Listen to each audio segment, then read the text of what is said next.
see this weekend? Oh, well, I just saw Gallows. I was really looking forward to seeing them. They were amazing. Really looking forward to Biffy Clyro tonight. Love Biffy Clyro. Slipknot, obviously, really looking forward to Slipknot. Mastodon, really want to see Mastodon. I don't know. And then anything else I can fit in. They're the ones that I really want to see. Okay. Now, the latest news are you're no longer with Michael Moreau. No. But we hear that you're still gonna collaborate in terms of songwriting. Is that true?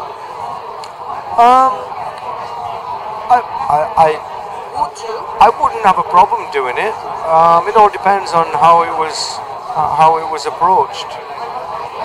You know, I'd be interested in talking about it. Obviously, I mean, I love Michael and I love the guys, and would like to do anything that would that would help them. If I could be of any help, I wouldn't be against it. Okay, but there's a lot more going on. You just threw out 2 albums for free. Well, yeah, I believe in putting music out for free. I think it's kind of the only common sense thing to do now, is to draw people to your band or your music or whatever it is, and then draw them to the show, and then sell T-shirts. Back in our day, you know, when people had like major record deals, you didn't see any money from your albums anyway.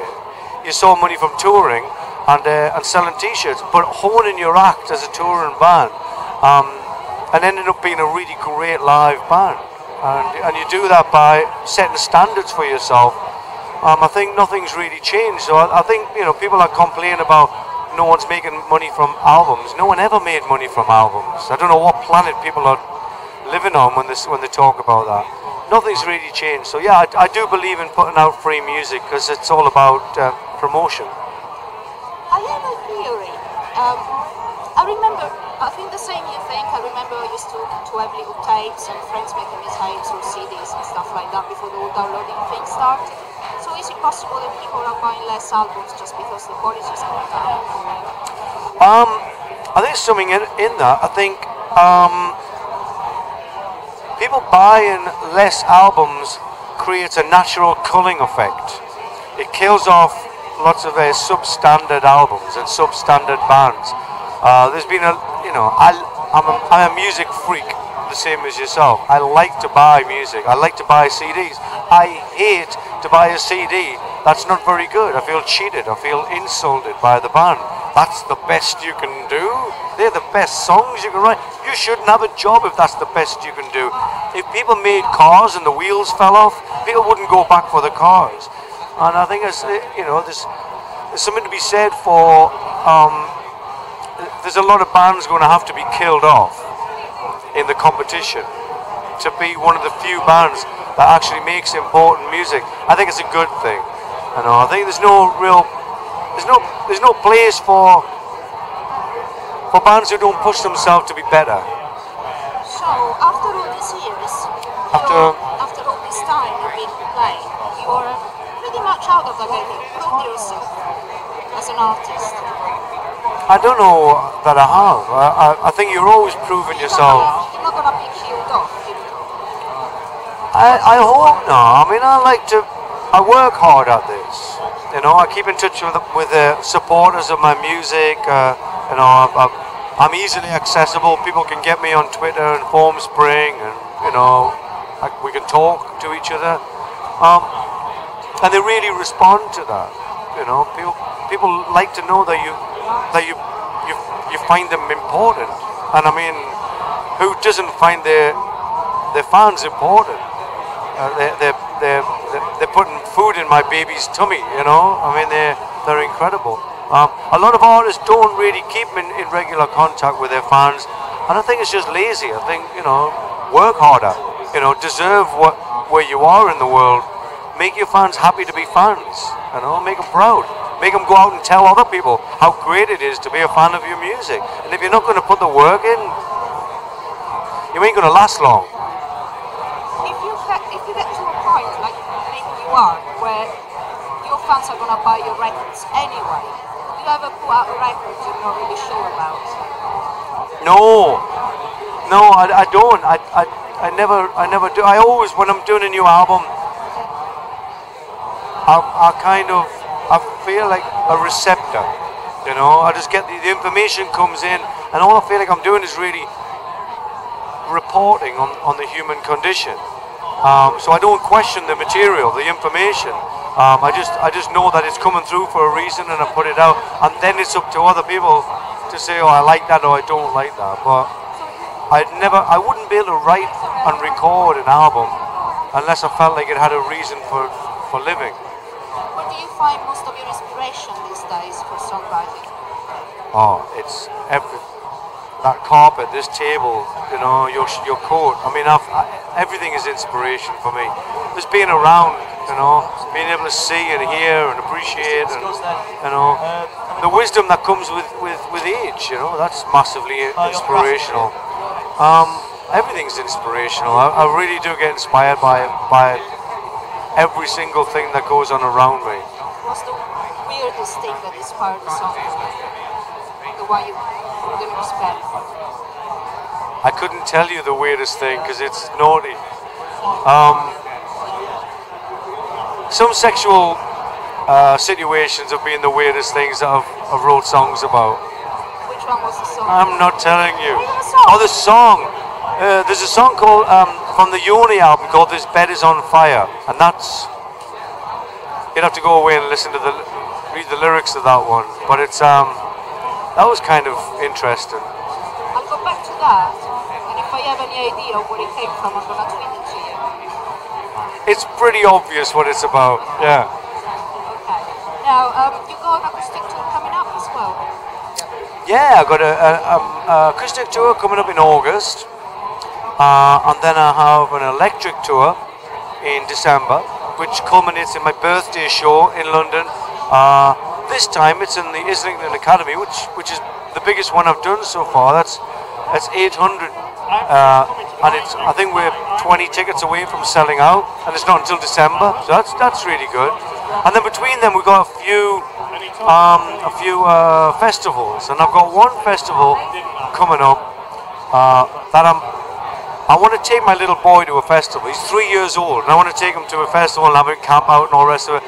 And there's this one festival that's in the Lake District that's quite near where we live, and it's sold out. And I'm like, oh no, it would be perfect for him. So I've agreed to play a set just for tickets to camp out and just to be able to go to the festival. So I'm playing for my supper, basically. The way that people used to do it, you know, musicians used to come into town, play music, the baker would give them some food, the landlord would give them a bed, you know, the proprietor of the ale house would give them some drinks. It's kind of like that. I'm paying for my my tent space. That's going to be good. There's a lot of gigs happening, but mainly I want to finish this album. It's driving me nuts, and I want to start recording another one, which I can't do obviously until I finish mixing this one. And this is a solo album. This is a solo. Well, it's a new project I'm doing called the Ginger Wildheart Mutation, and it's very noisy, very experimental, very heavy, and it's really hard to mix because it's so noisy. You just go deaf after mixing it for a few hours. So it's not going to be the most pleasant thing to listen to, but it's going to be probably the most challenging thing to listen to. I think that's often worth more. And you said you want to start a new one after that. Yeah, I got tons of songs I've got lying around that they just don't fit anything that I'm doing. They don't fit any projects that I'm doing, but they're great songs, and I'm driven mad by them. You know, at night when I'm trying to sleep, a melody will come into my head of one of the songs. When I'm walking down the street, another song's playing through my head. The only way I can get rid of the noise in my head is by recording the songs, and then it goes away. So I've got to record these songs to get rid of them from my head, and then I can do something new. That's all very good for us. Now, outside the music, you're also a bit of a writer yourself. You're doing a country classic rock and all. I did. I used to write reviews of albums that I consider to be classics, but albums people wouldn't normally have heard. Check it out, classicrock.com or classicrockmagazine.com. I think so. And yeah, there's tons of reviews in there from albums that you probably haven't heard and you really will like. So it's worth checking them out on Spotify. And if you like them, you've got to promise to buy them. Don't be getting things for free. These people are going to eat. You know, if you're not going to buy an album, buy a T-shirt. But don't think that artists can do this for free. So spend something somewhere, and then we can eat. But yeah, check it out. There's a lot of really good, cool albums on there that you probably haven't heard. What's your latest discovery?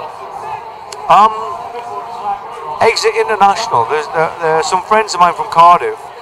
They played with us the other night. They're fantastic.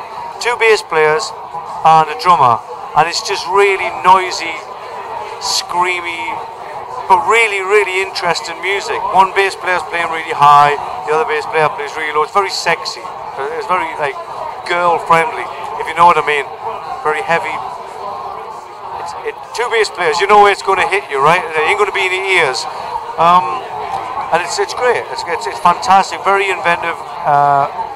Exit International. Check them out. They've got an album coming out very, very soon. Get in there early because they're going to be big. Are you still living in New York? No, I'm back in England at the moment. I think we're going to move back to London. Okay.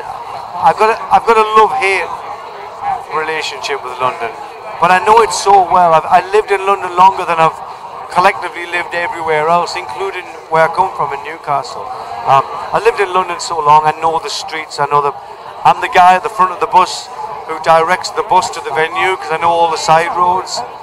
It's kind of like I should just move back, you know. They say when there are things you hate about the place, that's when you can call it home. Yeah, they'll say family, right?